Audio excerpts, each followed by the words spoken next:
How about just to start, why don't you tell us a little bit of an overview, like who's jumped out from the cornerbacks group or what's been your impression of the group so far? The group as a whole was, much more competitive than I thought.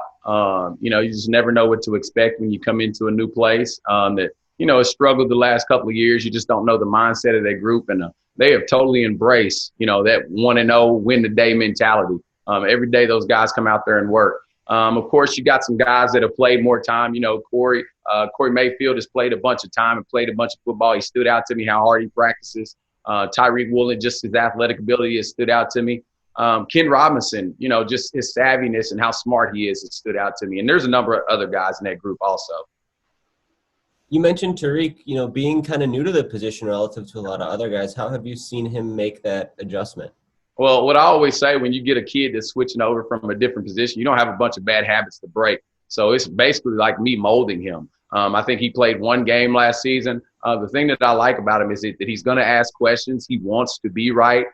He's tough on himself, at times too tough. We play a position to where there's going to be some failure. And so my task to him is just to, clear that and let's go on to the next play. But, that kid is way further along, I should say, than I thought, without a spring ball.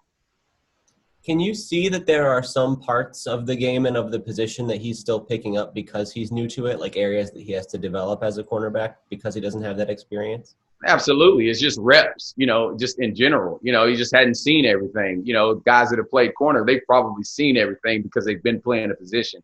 So there's something new every day, for him. And what I like about it is he doesn't make that same mistake, and that's what's big for him.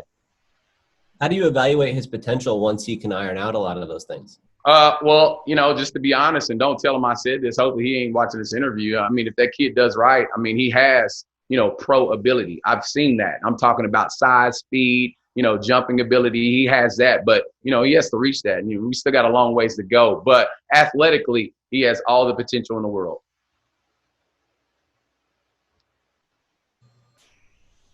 All right, Chase, you're up. Hey, good morning, Coach. How are you?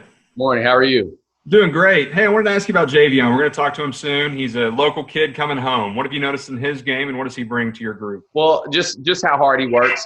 He's an extremely hard worker. He wants to do it correct, and I'm tough on him because we're doing something completely different from what he's been doing the last 2 to 3 years. And so him coming to work every day, just being coachable is what I like. He's a yes sir, no sir guy. It don't matter how hard you coach him, how soft you coach him. He wants to do it right. And, he comes from a military family, so that doesn't surprise me at all, but just a great kid. And looking back to your scrimmage on Saturday, from scrimmage number 1 to scrimmage number 2, what growth did you see in the cornerbacks? Well, our challenge every day is to eliminate the big plays. If we'll do that, then we'll be pretty successful as a secondary, but we have to pull our part. So I thought they did an excellent job of that. I thought that at times they were trying to be physical, which is something that isn't natural to most cornerbacks. So I was thoroughly impressed with that. With a position that requires so much speed, agility, all those different things, a lot of training in the offseason, for you guys to have this spring apart, what did you notice? What are you impressed with this group staying in shape and then coming to fall camp? Well, that's just it. I thought those kids did a great job of staying in shape, and that's what I told them. I said, run. Make sure you're running, right? So when we get to camp, because there's no way to simulate reacting to routes, breaking on things. You can't simulate that. And so I told them, just have your sea legs under you. Be ready to run all day because that's what we're going to do at that position. And those kids did an excellent job of doing that. Thank you very much, Coach. Yes, sir. Greg, you're up. Coach, do you have an idea at this point, who are going to be the starters, who are the number 2 options and things like that, or is that still coming together as camp progresses? I've got a pretty good idea. It's probably not something the coach wants us to share right now, but I've got a pretty good idea of where we're at, and I've got a pretty good idea of the next 2. With COVID, all those guys have to be ready to play. That is truly one of the things that's important about this year. That's just not coach talk, be ready. No, you have to be ready because you just never know. We could end up with 4 guys out and that 5th guy is up. So it's important that all of those guys are ready. What has it been like navigating this camp with all of the different protocols and precautions in place? Well, it's just normal. I told those kids, just be safe, man. Put your mask on. Just assume that everybody has it. That's just the way that you have to conduct yourself. Assume everybody has it. Keep your mask on. It's not just necessarily for you. It's for the other person. For me, I'm keeping my mask on. There's some stuff I'm going through in my personal life that, requires me to keep my mask on, and those kids do a great job of doing that. The head coach has done an excellent job of making sure everybody wears those masks and washing their hands, and we're on top of it because we want to play ball.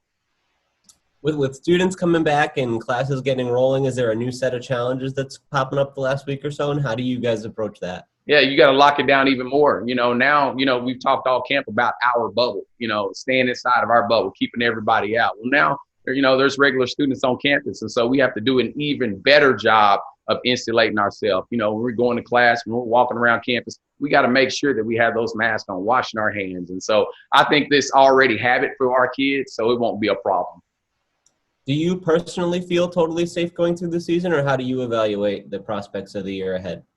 Well, I don't think anything's 100%, but I do feel like we put great protocols. Nick and his staff and Dan and their staff and Coach Traylor, we have put together, the best precautions that we can. We've got to wear masks, and that's the best that we can do, and if, somebody happened to get it, we know that we did everything in our power.